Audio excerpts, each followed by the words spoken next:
My name is Emmett Hale. I'm 35 years old, and until 6 weeks ago, the biggest decision in my life belonged to a partner committee at an architecture firm in Chicago, not to a minivan I didn't know how to operate, idling in a school pickup line in Mill Haven, Michigan. I came home to help my sister. I did not come home expecting to rear-end the one woman I'd spent 9 years pretending I didn't still think about. My sister Naomi had her second baby 3 weeks earlier than anyone planned, by emergency C-section, and came out of it with a recovery that was going to take real time and a 6-year-old, Sadie, who still needed lunches packed and pickup lines survived twice a day. Naomi's husband works 2-week hitches on a supply boat out of the Great Lakes and couldn't get home early enough to matter. So I did what older brothers do when the math doesn't work any other way. I took a leave from the firm, drove up from Chicago, and became, temporarily and with zero natural aptitude, a person who understood how car line etiquette worked. I want it on record that I tried. Millhaven hadn't changed much in 9 years, which I noticed the way you notice a scar you'd mostly stopped feeling. The same hardware store, the same water tower with the same fading Wildcats logo, the same diner, though I made a point of driving the long way around it more often than the route actually required. The pickup line at Millhaven Elementary runs along a 2-block stretch of Sycamore Street the town closes to, through traffic every afternoon at 2:45. A ritual with its own unspoken rules I was still learning. Where you idle, when you creep forward, which parent runs the unofficial radio show of school gossip out her driver's side window. Nearly 2 weeks into the arrangement, I still hadn't fully figured out Naomi's minivan, which had roughly 4 more buttons on the dashboard than any vehicle needed, and a rear door that opened itself with a chime I hadn't located the source of. That Thursday, the sky had that particular flat gray Michigan gets in early September. Cool enough for a jacket, the maples along the school fence just barely starting to turn at the tips. I was 2 cars back from the crosswalk, checking my phone at a stop that wasn't actually a stop. A text from Naomi asking if I'd remembered Sadie's inhaler, which I had, because I am not entirely useless. When the pickup line lurched forward the way pickup lines do, 6 feet at a time, I lurched with it about 4 feet too many. The bump wasn't much, a soft, embarrassing thud, more of an insult to a bumper than an injury to it. But it was enough to make the woman in the sedan ahead of me throw her door open and get out fast. The particular fast of someone who has had exactly the kind of day that ends with a stranger tapping her car in a school pickup line. She came around the back of it with her jaw already set for whatever version of this conversation she'd had 100 times with 100 other distracted drivers, one hand already pulling her phone out to photograph the bumper, and I had my window down and an apology halfway out of my mouth before she'd even fully turned around. Then she turned around, and she stopped. Not slowed, stopped, mid-stride, the way a person stops when the ground briefly disagrees with them about which direction is down. Her mouth was still open around the first word of whatever she'd been about to say, and no sound came out of it. I knew her the same instant she knew me, and for about 4 full seconds neither of us said anything at all, while 11 cars behind me sat waiting for a line that had stopped moving, and somewhere past her shoulder my niece and her son were probably watching 2 grown adults have the strangest silent conversation of the entire school year. "You," she finally said. It wasn't a question. It also wasn't quite an accusation, though it had the shape of one. You're driving Naomi's van." You're driving Naomi's van. Yes. Yes. Temporarily. Temporarily. She had the baby She had early. the baby early. I'm covering pickup for 6 weeks. And I would like to formally apologize for adding vehicular assault to the list of things I've apparently decided to do to this family. Nobody laughed.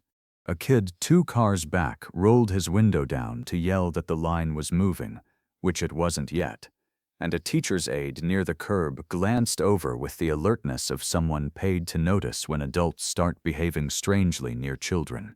She looked at the 2-inch scuff on her bumper, then back at me, and something crossed her face I hadn't seen in 9 years and had, apparently, still fully memorized. "We should move these out of the intersection," she said.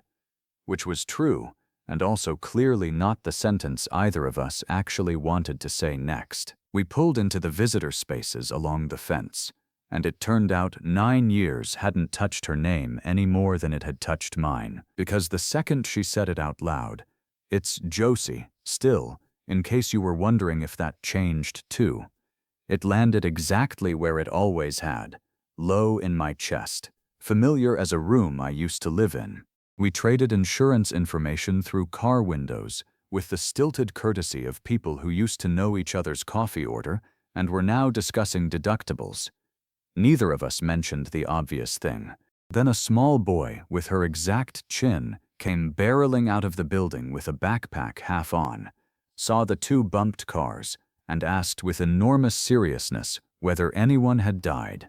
"Nobody died, Theo," Josie said, and something in the easy, practiced patience of it, the voice of a person who answers 100 variations of that question a week, made me understand how much of her life I genuinely knew nothing about.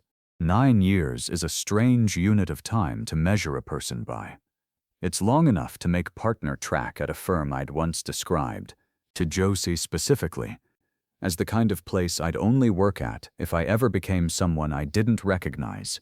We met the summer I was 22, home from school, working a drafting internship for a firm 2 towns over, and she was finishing her nursing prerequisites and waiting tables at the diner where I ate dinner most nights, because I couldn't cook and my apartment didn't have a working oven.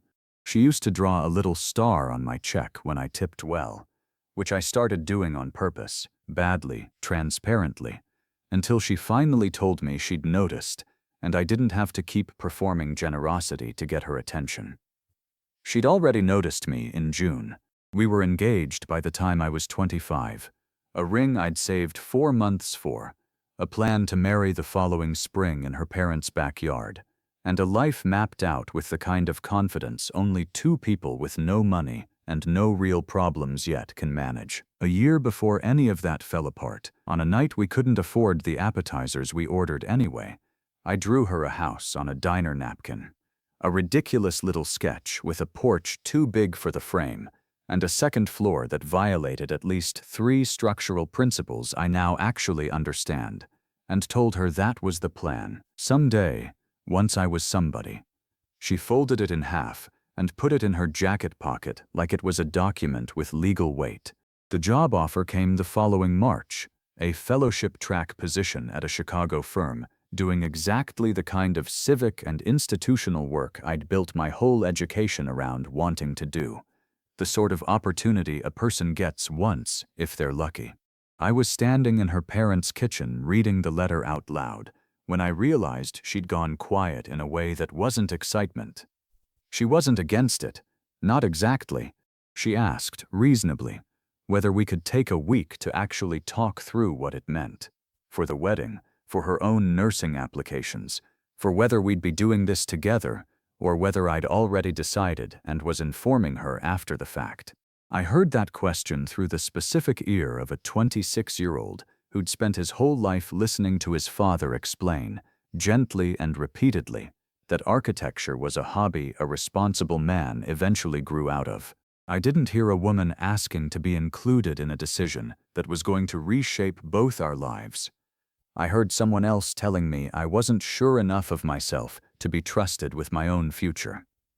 I called the firm back within the week and accepted. I broke the engagement 2 days after that, badly, in about 4 sentences, standing in the same kitchen. She said only 2 words back, "That's it?" And I didn't have a good answer, so instead of fixing the silence, I let it stand, and I left for Chicago before the week was out. I've had 9 years to build a tidy story around that week, the one where I made a hard call, and my career justified it. It holds up fine, right up until you're standing at a fence line outside an elementary school watching the woman you said 4 sentences to, instead of a real conversation pack, a booster seat's worth of crackers into her son's backpack, like she's done it 1,000 times without you. Naomi was propped up in bed nursing the baby when I got back to her place that evening, and she took one look at my face and said, before I'd gotten a word out, "You look like you saw a ghost. Or worse, an ex." I told her it was worse. I told her the whole thing while Sadie colored at the foot of the bed, half listening the way kids do, absorbing more than anyone gives them credit for.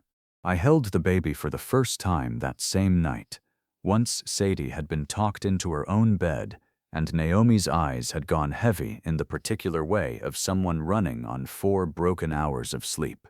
She was so small I was afraid to shift my weight wrong, and Naomi watched me hold my niece with the exhausted, satisfied look of a woman who just handed off a genuinely difficult job to someone slightly less qualified for it. "You're better at this than you think," she said. "The baby, or the Josie situation." Statistically, probably just the baby. I didn't argue with her.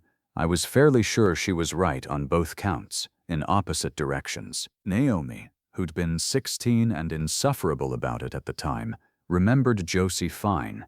"You dated the nice one from the diner, the one who used to save you the good pie. That's her. And you dumped her over the phone the week you left." "It wasn't the phone, it was in person." "Emmett, it doesn't actually get better because it was in person."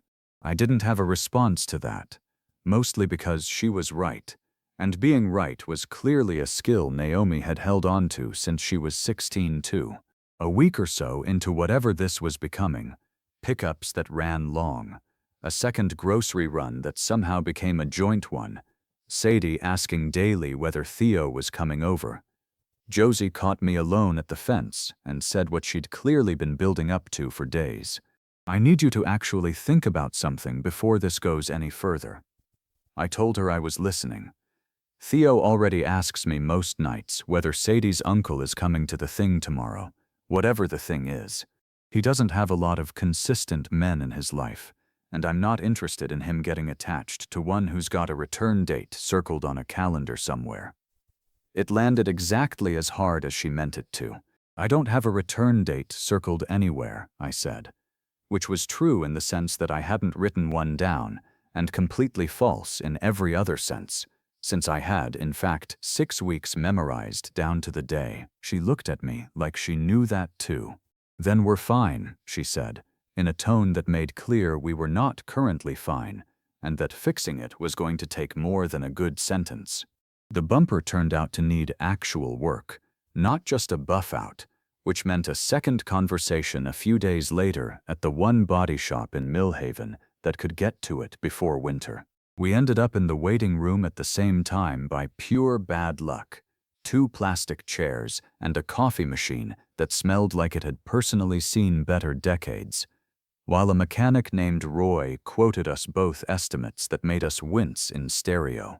"You two want me to just do both at once? Save you the second trip?" Roy asked, not looking up from his clipboard, and there was a beat where neither of us answered fast enough, which told him everything he apparently needed to know, because he glanced between us with the specific, unhurried interest of a man who's lived in a town of 4,000 people his whole life and considers other people's business a public utility. "Sure," Josie said finally. "Might as well." Roy didn't ask anything else, but I caught him smiling at his clipboard the entire time he wrote it up, and I understood, not for the first time that week, that whatever this was between us wasn't going to stay private for long in a town this size, whether either of us wanted it to or not. Sadie and Theo, it turned out, were not just in the same grade but the same classroom, a fact that surfaced when Sadie mentioned, unprompted over dinner, that her new favorite person at school was a boy who could do 11 pull-ups on the monkey bars, and Naomi, connecting the dots faster than I had, asked whether his name happened to be Theo. It did. By the second week, the two of them had appointed themselves best friends with the total, unnegotiable authority of 6-year-olds, which meant Josie and I were now, whether either of us had signed up for it, going to keep running into each other at pickup, at the fall festival the PTA had apparently been planning since August, and at whatever came after that. The first Saturday of it, Josie called to ask, a little sheepishly, whether Sadie wanted to come to the park with them, since apparently keeping the two of them apart for an entire weekend had already been declared a human rights violation by both children independently. I said yes before I'd fully thought through what 2 hours at a playground with Josie Bellamy was going to do to my ability to function like a reasonable adult for the rest of the day. It turned out to do quite a lot. We sat on adjacent swings, not talking about anything that mattered, watching Theo attempt to teach Sadie a complicated game with rules that changed every time she was about to lose, and somewhere around the second hour Josie laughed at something I said. A real laugh, unguarded, the kind I used to be able to produce on command, and hadn't heard out of her in 9 years. I understood, with total clarity, that I was in exactly as much trouble as I'd been afraid I was in. The fall festival happened on a Saturday that smelled like cut grass and kettle corn, folding tables of donated baked goods, a hay bale maze the PTA had clearly spent real money on, and roughly 400 children running in every direction at once. I found Josie near the cider table watching Theo and Sadie attempt to talk a 5th grader out of his spot in the pumpkin decorating line. And for the first time since the pickup line, we had nothing forcing us to talk, and talked anyway. She asked about Chicago. I asked about nursing school, which she'd finished, and the ER job she'd left for something calmer once Theo came along. Somewhere in the middle of it, without any real lead-up, she said, "I still have it, you know, the napkin." I didn't have to ask which one. "You kept it," I said. "I kept a lot of things I probably shouldn't have," she said, and didn't elaborate, and I didn't ask her to. She told me the rest of it in pieces over the following weeks, the way people do when they're deciding in real time how much you've earned the right to know. She'd married a couple of years after I left, a good man she had no reason to feel threatened by, someone steady and kind whose work kept him away for long stretches, and who eventually realized he wanted a different kind of life than the one he had.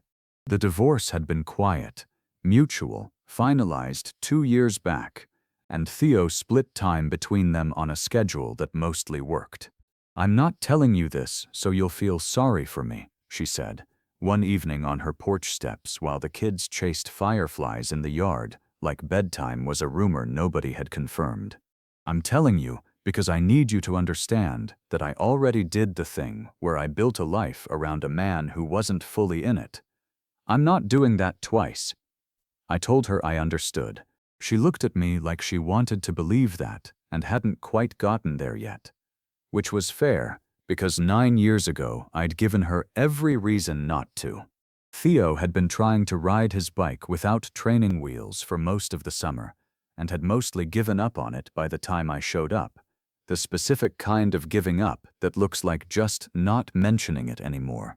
I noticed the bike leaning untouched against the garage on my 3rd visit, and asked about it, casually. And Theo shrugged in the exact deflated way 6-year-olds shrug when they've decided something simply isn't going to be for them. We spent 45 minutes in Josie's driveway the following Sunday, me jogging alongside holding the seat and then, at the right moment, not holding it anymore. And when he finally wobbled the length of the driveway on his own and turned around to see if anyone had noticed, Josie was already standing on the porch with her hand over her mouth. I understood that whatever I'd just fixed, it wasn't really about the bike. In between pickups, I started doing what I actually know how to do instead of just thinking about it. Naomi's nursery closet had been a disaster since before the baby arrived. So I spent one Sunday actually solving it instead of complaining about it. Built-in shelving, a fold-down changing surface, the kind of small fix that takes 4 hours and makes a house feel 10% more survivable. Sadie's kindergarten teacher, who'd heard through Roy or possibly General Millhaven osmosis that there was an actual architect currently doing pickup duty, cornered me at drop-off one morning and asked, half joking, half not, whether I'd ever consider sketching some ideas for the reading corner the PTA had been fundraising toward for 2 years without much progress.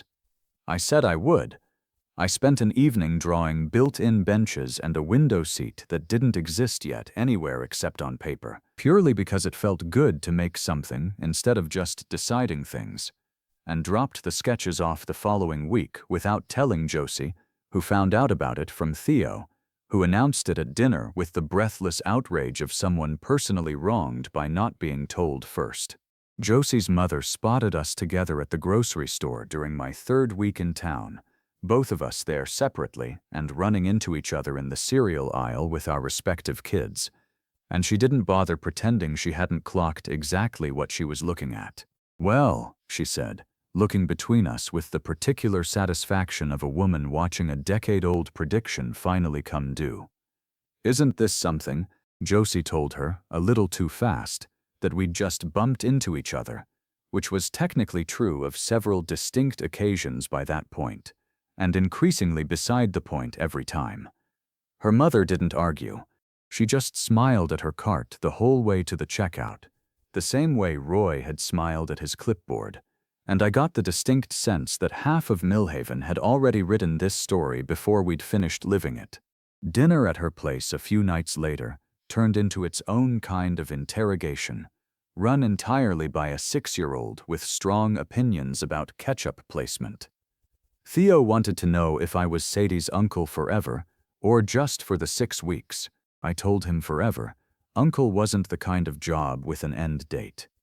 He considered that with real seriousness, the way kids do when they're testing whether an answer will hold weight later. "He's my uncle, not your uncle," Sadie put in, unhelpfully, meaning me, and Theo corrected her with the patience of someone repeating a fact for the 100th time. Everybody's uncle is different, and the two of them were off litigating the exact terms of my avuncular relationship to the entire table before either adult could get a word in. Later, once Sadie had been claimed by her own bedtime, and it was just the 3 of us finishing dishes, Theo asked, quieter, not looking up from the plate he was drying badly, whether I was leaving like his dad sometimes left. I looked at Josie before I answered. Not for permission exactly, just to make sure I wasn't about to say something that would land wrong in a house I didn't fully know the rules of yet. She gave me the smallest nod. "I don't know exactly what's going to happen yet, Theo," I told him. "But I know I'm not going to disappear on you without telling you first. That part I can promise." He nodded like that was an acceptable, if incomplete answer, and went back to the plate. And Josie's eyes stayed on me a beat longer than the moment strictly required. The email from the recruiter arrived a little over 4 weeks into my 6 weeks in Millhaven, the kind of message that would have made 25-year-old me embarrass himself with excitement. A director role at a firm in Boston with a portfolio full of the civic work I'd spent a decade chasing, a salary that solved several futures at once, and a 2-week window to answer before they moved on to their second choice. I read it standing in Naomi's kitchen at 11 at night, and felt the specific, familiar lurch of a decision I already half recognized the shape of, because I'd made this exact decision once before, and knew precisely how efficient I could be about it if I let myself. I told Josie about it the following Tuesday, standing in her driveway after a pickup that had turned into an impromptu dinner because Sadie had point-blank refused to leave Theo's Legos unfinished. She went very still in a way I recognized from that school parking lot a few weeks earlier. "Boston," she repeated. "When do you have to know?" 2 weeks total. About a week and a half left of it now. She nodded slowly, like she was filing that under things to process later. And then, quieter. "Are you going to talk to anyone about it this time? Or just decide and tell people after, the way you're good at?" It wasn't cruel exactly. It was just true, said plainly, the way a nurse tells you something you need to hear whether or not you want to. "That's fair," I said. "It's not supposed to be fair. It's supposed to be honest. I know I hurt you. I've known it for 9 years. You didn't hurt me by leaving, Emmett. People leave. You hurt me by deciding I wasn't worth a conversation first. I would have supported you. I would have moved to Chicago. or waited, or figured it out if you'd let me be part of figuring it out instead of finding out on a Tuesday that we were already over. I didn't have anything to say to that wouldn't have sounded like an excuse, so for once I didn't say anything at all, and just stood there and let it be true. She didn't ask me to apologize again. I think we both understood I'd already spent 9 years doing that, quietly, to no one, which doesn't count for much when the person you owe it to never got to hear it. I'm not asking you to turn down Boston, she added, after a while, gentler now. I'm asking you to actually think about it instead of just being good at deciding things fast. Those aren't the same skill, whatever you've told yourself. I told her I'd try. She said trying was a start, which from Josie, I'd learned a long time ago, was as close to hope as she let herself hand out for free. She noticed the quiet before Naomi ever called me on it, actually.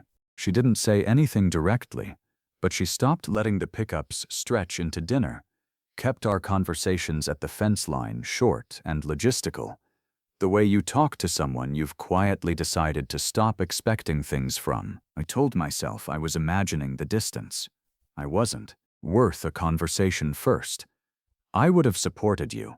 I would have moved to Chicago, or waited, or figured it out if you'd let me be part of figuring it out instead of finding out on a Tuesday that we were already over. I didn't have anything to say to that wouldn't have sounded like an excuse, so for once I didn't say anything at all, and just stood there and let it be true.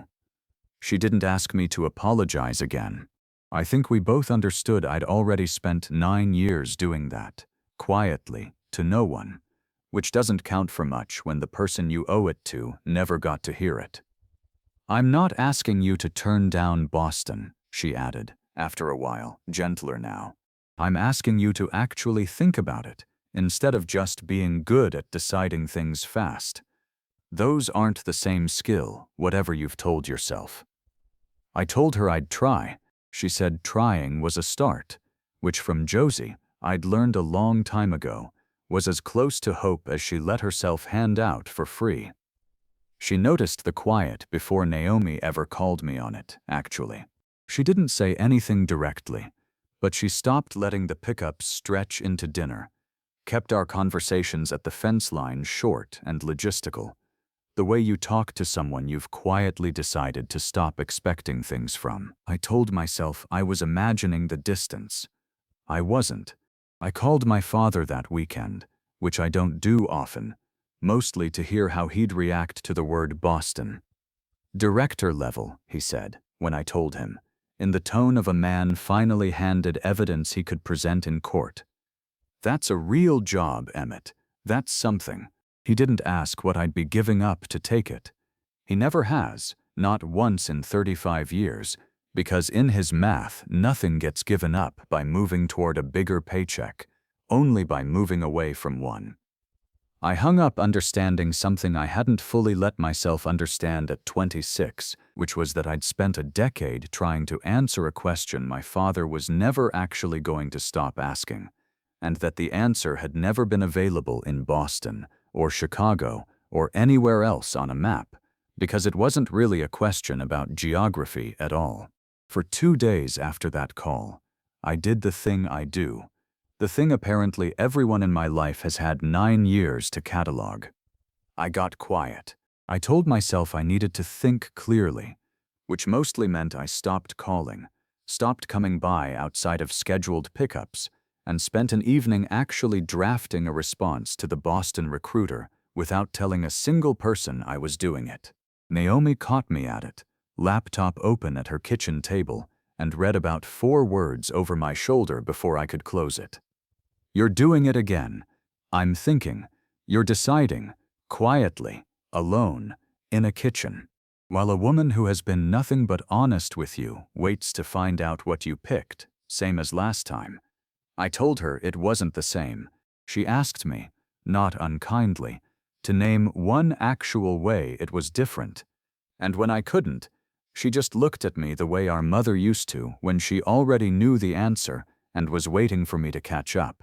I thought about what Naomi said for the rest of that week, mostly at inconvenient times, mid-blueprint at the desk in her spare room, halfway through brushing my teeth, once during Sadie's entire unbroken recounting of a dream involving a dragon and, somehow, also recess. By Thursday night, I'd stopped drafting responses to the recruiter and started drafting something else instead on the back of a grocery receipt, because old habits don't announce themselves before they show back up. My 6 weeks ended on a Friday, which felt like exactly the kind of detail life includes when it wants you to notice the shape of things. Naomi's husband had gotten in 2 days early, and between the two of them they clearly didn't need a third adult falling over the diaper genie anymore. So Friday's pickup was going to be my last one, whether I'd sorted anything else out or not. My leave from the firm ended that same day too, which I hadn't planned around but which turned out to matter more than the Boston call. I phoned Boston first, before coffee, before I could talk myself into being efficient about it instead of honest. The woman on the other end was polite and clearly used to it, and told me they'd keep my information on file, which is corporate for goodbye.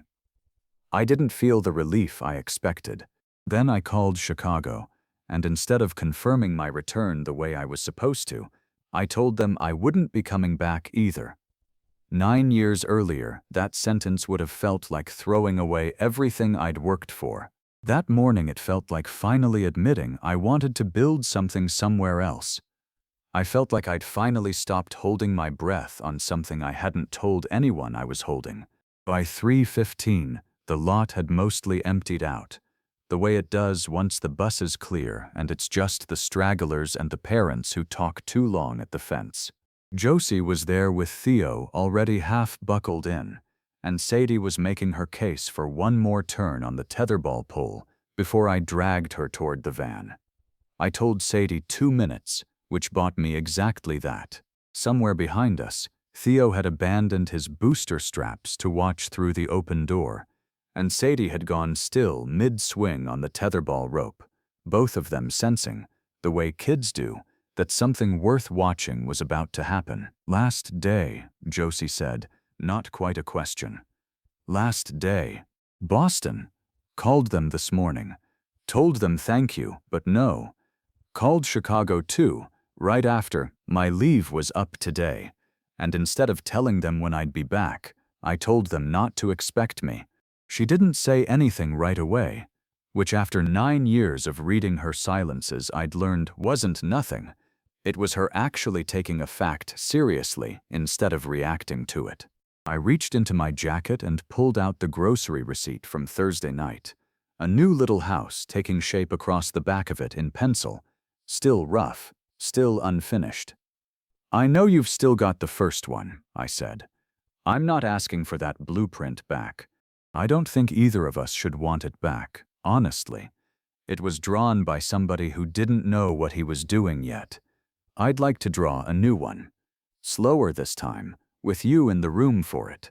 Josie looked at the receipt for a long moment, then at me, then over at the 2 kids currently negotiating the terms of the tetherball truce with the seriousness of cabinet officials. "You don't have a job. Not in Boston. You don't have a plan. I have half a plan. There's a firm out in Grand Rapids that's emailed me twice in 3 years asking if I'd ever consider it, and I always said no, because saying yes would have meant admitting I wanted to be close enough to drive home for dinner. Home to Millhaven, home to wherever you and Theo happen to be standing." She exhaled something that was almost a laugh, the kind that arrives when a person's been braced for longer than they meant to be. "That's a terrible pitch for a life plan, Emmett. I know. I'm better at buildings than speeches. Always have been." She looked down at the receipt again, then folded it carefully in half and tucked it into her own jacket pocket instead of handing it back, like she'd already decided this one was going to be hers to keep too. "Draw slower," she said. "I'm not in a hurry anymore either. I used to think the worst thing that could happen to a plan was letting someone else slow it down. It took a bent bumper and a 9-year-old napkin to teach me that the plans worth having are the ones built for 2 people to hold at once. even if that means redrawing the whole thing twice as many times as you would alone. I'd spent almost a decade being efficient about my own life. It turned out efficient was never actually the goal.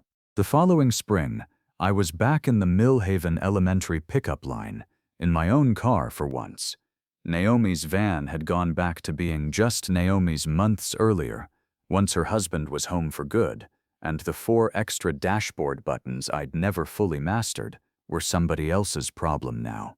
Sadie and Theo came out together the way they had almost every afternoon for months now, already narrating some elaborate disagreement about recess, and behind them, walking a little slower, a woman in scrubs with her badge still clipped to her pocket, who caught my eye through the windshield and didn't look away first. Theo climbed into the back seat and asked, with the same enormous seriousness he'd once used to ask if anyone had died, whether we were still doing the thing tonight. The thing was the porch. I'd broken ground on it 2 weeks earlier, a real one this time, on a real house, with a second floor that didn't violate a single structural principle, and Theo had appointed himself lead inspector. Roy from the body shop had already asked, twice, whether he could be the one to pour the foundation, which in Millhaven terms was as close to a wedding toast as a person could get without an actual wedding. Still doing the thing, I told him. Josie leaned down to my window before getting in, close enough that I could see the small, worn napkin she still kept folded behind her driver's license, visible every time she opened her wallet, like she wanted it where she'd see it. "Drive careful," she said. "I've heard the guy in this lane has a record." I told her I was reformed. She said she'd believe it once the porch was finished, and got in, and for the first time in 9 years, I wasn't in any hurry to prove anything to anybody. I just drove home.